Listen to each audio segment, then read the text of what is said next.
Oh, what a confusing time it is. Recent revelation shows that it turns out that for much of his time in office, Scott Morrison was more than just Prime Minister. He took on the powers of 5 additional portfolios. There are unconfirmed rumours that he may be the next Bachelor, or even the Farmer Wants a Wife and 2 of the contestants. And this has all happened almost entirely in secret. Yesterday, Scott Morrison's confusing press conference and glaring inconsistencies have done little to reassure or elucidate on why this would possibly happen.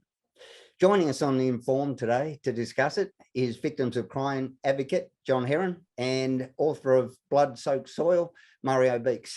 Welcome, guys. Good morning. Good morning. Now, this is just unheard of stuff. 5 ministries being sworn into by the Governor-General. The secrecy surrounding it seems to be the biggest tell, with the Governor-General keeping it to himself and himself just coming out and saying he assumed that the Prime Minister would make it public. Barnaby Joyce being informed, but keeping it secret. And the ministers, I can't imagine what that says about their competency when Scott Morrison feels he needs to shadow them. Where does it all go? Well, let's say the first time I saw it released, I thought this was another distraction from the new government, but then that quickly dissipated by as you just said, the raw facts of secrecy. And as it emerged more and more, you had the proverbial dig yourself a hole when Morrison had a press conference yesterday, and that's exactly what transpired. It's just one word: secrecy. Yeah, I agree with that, John. And I was thinking it was just some type of the glitch, in the news, when I heard this. But then I was literally surprised to find out the Prime Minister and sworn on 5 ministerial positions. And the question is how legal that it is, because it seems to me that nobody objecting legality of the being sworn ministers. And we know that during the Scott Morrison government, there were ministers on this portfolio. So I still don't understand how is legally that even possible that the Prime Minister can be sworn and the Governor General says, it's not my job, I'm reading today in newspapers, it's not my job to talk about who is sworn and why is sworn. It doesn't make a sense. Well, from a legal constitutional point of view, the Governor-General just accepts the recommendations, well, let's say rubber stamps, that what the Prime Minister's put to him. Yes. So he probably had no, reading his statement this morning, didn't really, it wasn't his role to question it. He's not another John Kerr that then rushes out to the steps of Parliament, or not, and says that this is a bad thing. So he just went through and confirmed. He had no idea of the lack of publicity. So I don't think he's a major player in that. He's followed the protocol. So it's not illegal to come in and ask the Governor-General to swear in ministers. If you have one minister resign and another one come up, you go to the Governor-General, he gives it a seal, and away they go. And that happened. So I don't think that's the problem. I think we wind back to the secrecy of it. That's the real problem there. And there's 2 other problems, but I want to highlight one really this really hit my mind.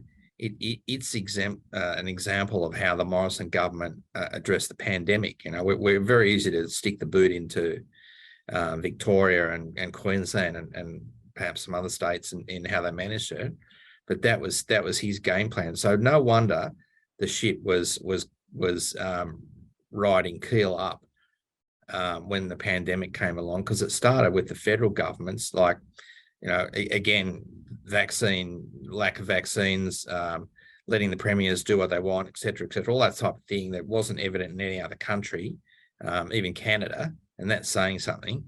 But that's how he treated and ran let's not forget the pandemic. So he didn't have confidence in ministers and that type of thing, one thing, but he lashed out at the authoritarianism of, say, Andrews, but at the same time was doing just as bad.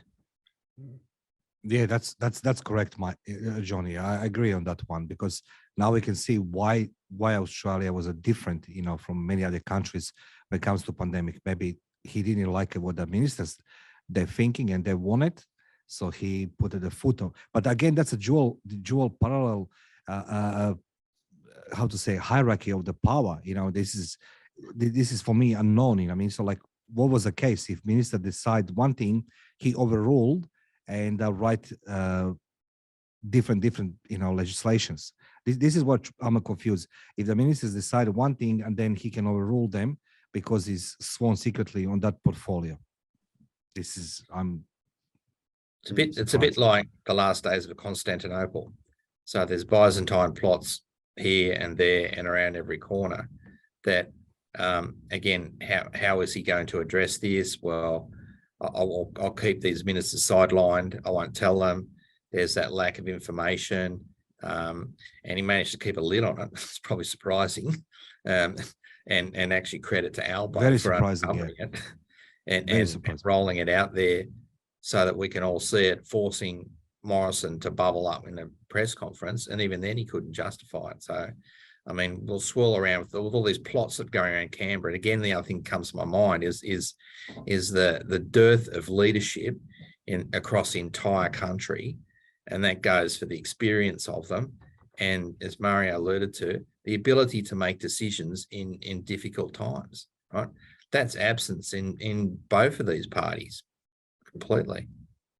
Yeah, Morrison says that he never used the powers, and it was just a precautionary or preparatory measure that he took. But he actually did when he knocked the gas development on the head, where he took control of that. That's right. Because he thought it would damage the party's chances in the upcoming election. Yeah, if you've given someone a gun and they're pointing it around, the fact is they either pulled the trigger or they didn't. The fact is they've got a gun in their hand and they can do it. Mm. I like it. This is what you said, John. This is exactly correct. I have the gun. I will not pull the trigger. So what does that mean? I didn't make a decisions only if I needed. I mean, now the Prime Minister isn't actually constitutionally recognised. He's meant to be the first among equals. What would happen in the caucus, do you think, if the Prime Minister, who was sworn in as the Health Minister, disagreed with Greg Hunt? Where would that go? Who takes priority? Whose decision rules? Well, maybe again, like the fall of Constantinople, it would have fallen. The caucus would have fallen. So, it reminds me of a day with back years ago with the Tasmanian dams, and you had Bob Hawke floundering around, and I believe that Kim Beazley just hit the table and said to him, "Please, just make a decision." Right? Because Hawke was known for like the consensus and on consensus, but maybe we got a little bit of that, but just keeping it secret and not being able to make a decision, right? And again, another thing too, what does that tell you? Let's go into the management of Morrison. So that's what we call control freaks, and the inability to delegate. A very key thing about management is being able to delegate to your subordinates. Mario would know that as a military man, that's actually crucial. We have in the Australian Army and Western Army is good middle management there. You delegate to them. The fact is he couldn't do that, shows that he was a very poor manager doing that. Yeah, but you're absolutely right, John. When we talk about this thing, what I try to understand, did he overrule the other ministers or not? Because the decision making has been in the hands of the ministers, and somehow we're hearing that nobody didn't know that he was a sworn in their portfolios. I mean, how much secrecy you can hold on that? So like, this is for me mind-blowing, that nobody didn't know that he done what he did. Well, answer this question. You just rated it's question on a question.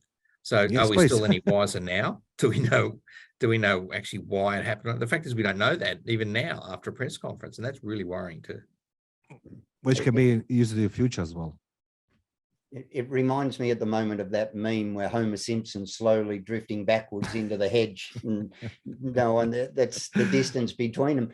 It also, with our Westminster system, one of the things about it is not having centralized power. We're not a dictatorship, but we like to think we're not. And it's spread evenly. Those ministers hold responsibility for those areas. this also could leave open. The reason we don't have this is for Morrison to be influenced, do favours for, all of the other things that, you know, if we go to the worst case scenario, that enables those things as well, doesn't it? Yeah, without going. Sorry, I was late. Yeah, have a look at Victoria. What you just described is the Andrews government. Yep.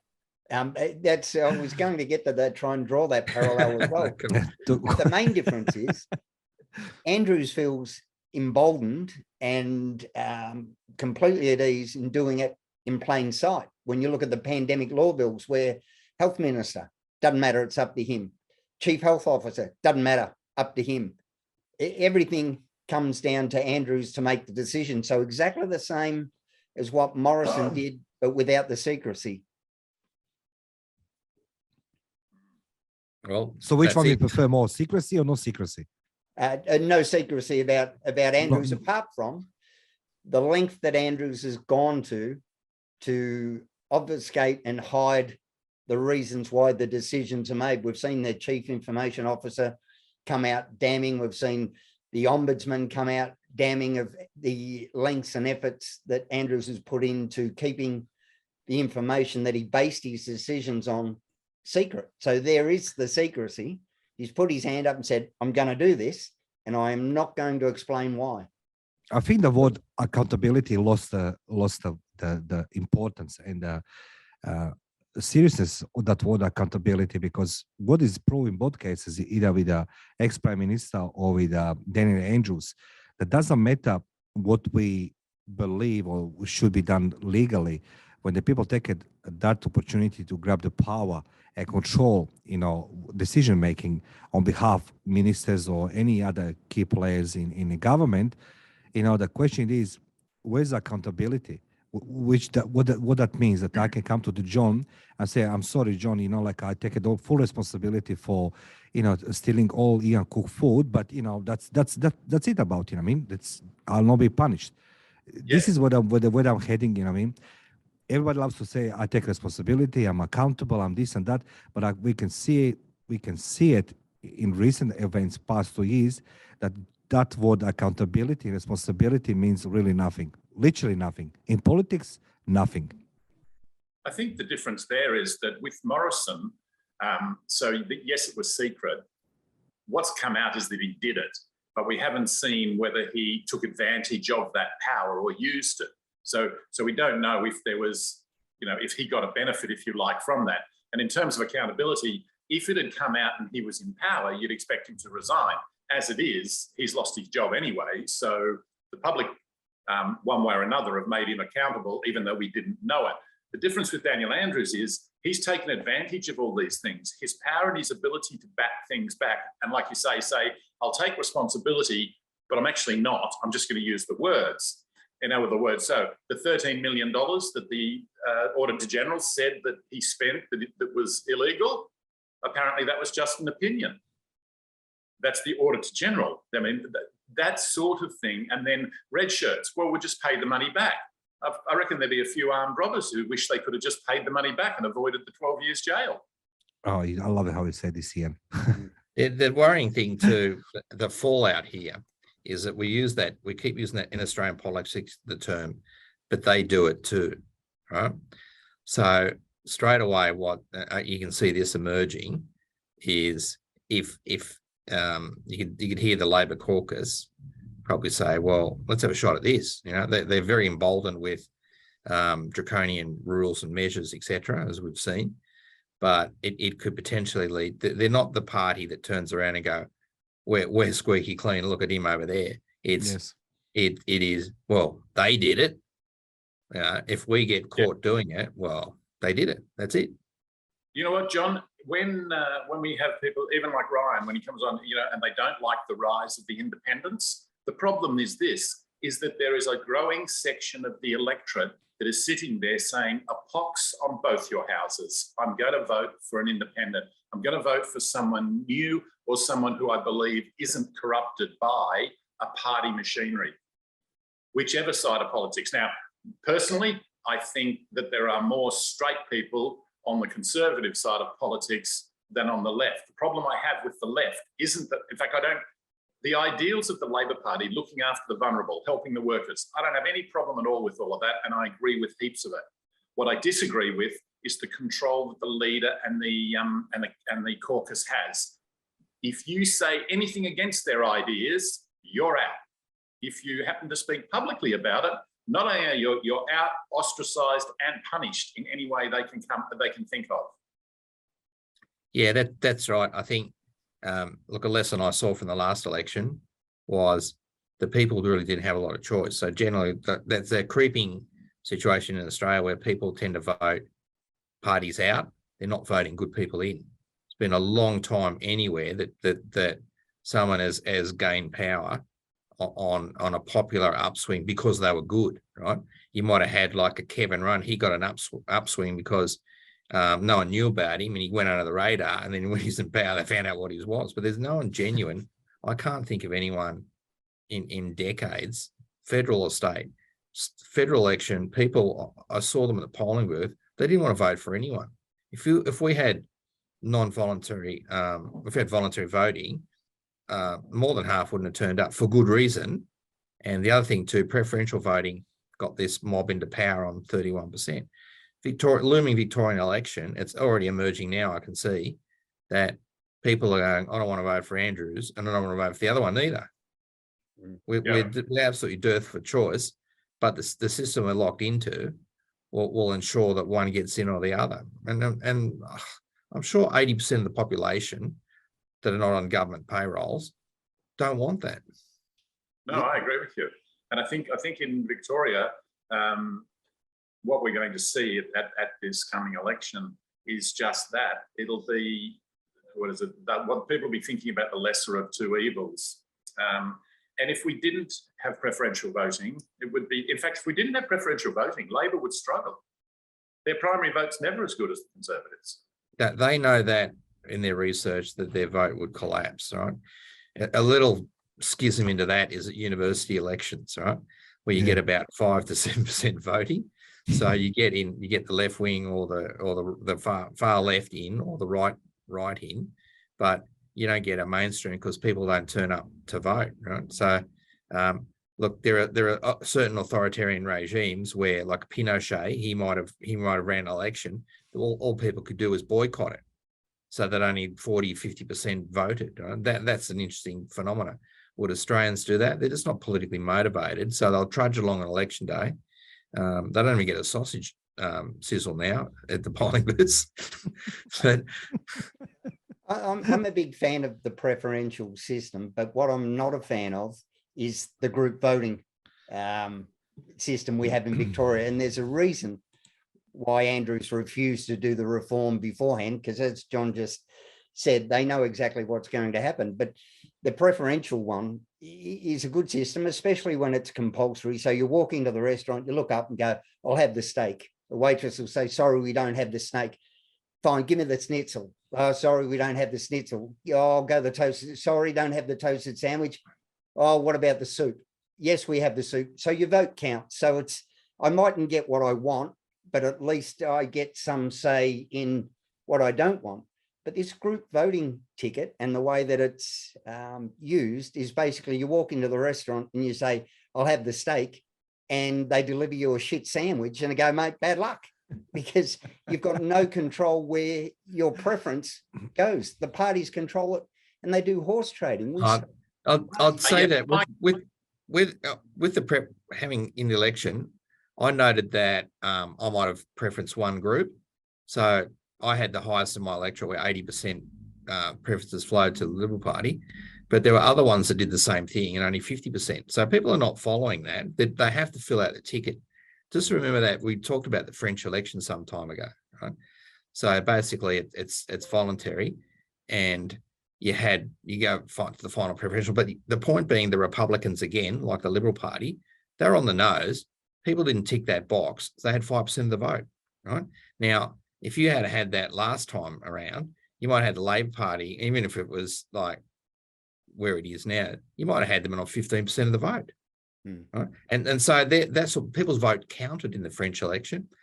It doesn't count here. It's not really one person, one vote democracy. Again, my view is multi-member proportional, but like New Zealand, but bridge too far. You know, John, the problem I have at the moment with politics in Victoria is, okay, we have a weak opposition and they were decimated at the last election, but we've now seen that this guy, when he got control, is about as corrupt as any politician that in my living memory of what I've heard. And, you know, to a degree, we put up with a certain amount of what we expect in politics. But literally, I have just finished reading the Electoral Act that was changed by him in 18. How the hell there wasn't more media about this is beyond me. It is almost impossible for anyone really to generate enough money for a good campaign. The maximum amount anyone can give with indexation now to any one candidate is $4,300 in 4 years. When you give it, when someone gives that to a candidate, the candidate has to tell the Electoral Commission that they got it and who the person was. The person themselves, within 21 days, has to send a return in and tell the Electoral Commission. And then there's a list made of all these people that are given $4,300. And the next thing you know, if you give under $50, then that's then that doesn't count. And can you hear me still? Yep. I'm sorry, Michael. My thing went funny. Anyway, so you've got this now. If that applied across the board to all candidates, it may force us back into town hall meetings and that sort of thing, which is grassroots, which I'm not averse to. The problem I have is the Labor Party are allowed to take any amount of money from the union movement as an affiliate organisation. It is the most one-sided piece of legislation that I have ever seen. And when I inquired from people who supposedly know, I said, how did this get through? I mean, I didn't even hear about it. And I was told it got through because he horse traded with those groups in the upper house you're talking about. The alleged independents. Yeah. Michael and I talked about this prior to the show because I encountered that at the last election with fundraising. I just couldn't raise funds. I was out of pocket myself. I knew other independent candidates that were out of pocket $20,000, $30,000. We couldn't raise that amount of money because the type of donor couldn't go beyond that amount, and then mum and dad really couldn't make up the shortfall. So that's interesting because that makes it the only ones that can really stand now, as you said, are affiliate labour movements or someone with deep pockets like a Teal, right? That's what you're limited to. Let Michael tell us what. But only federally. But we've also seen the Victorians Party just withdraw days ago because of this exact reason that Ian mentioned. Now they've got backing. They've got some wealthy backers, but they can't get it in because they can't make that donation of more than 4,000. They have some really motivated and philanthropic backers that wanted them to do well. And because of these laws that have been designed, as Ian said, to keep everyone out, it's exactly why they've withdrawn. You think about it, for the average candidate to go out, print your flyers, print your how to vote cards, print your boards to go in fronts of houses, etc. Do some advertising, mobile advertising around your electorate, get into the local paper and take a page so you can write what you intend doing for the electorate and what you intend doing when you get into office, if you do. I mean, you're going to spend what, 120 to 150 grand? I mean, whoever came up with this 4,300 specifically wanted to isolate a huge percentage of the population from having a voice. They probably got what's the Lowry Institute or another one to do modelling on that $4,300 figure. Who was the modeller in the pandemic? Burnett. Yeah. Burnett, yeah. They probably got Burnett to come up with that amount. This is the optimal amount to exclude everyone to get you back into power. Ripper. All right, guys, we've got to leave it there. I've got to fly. Our next one's in America, so I've got to hit the window. But thanks Yeah. again, and we'll all chime in again next week and watch. I'm going to make a tip. Scott Morrison will be the next coach at Essendon. You heard it first here. What? Okay. I was joking. Thank Thanks, you. guys. See you next week. See ya. Thank you. Thank you. Bye.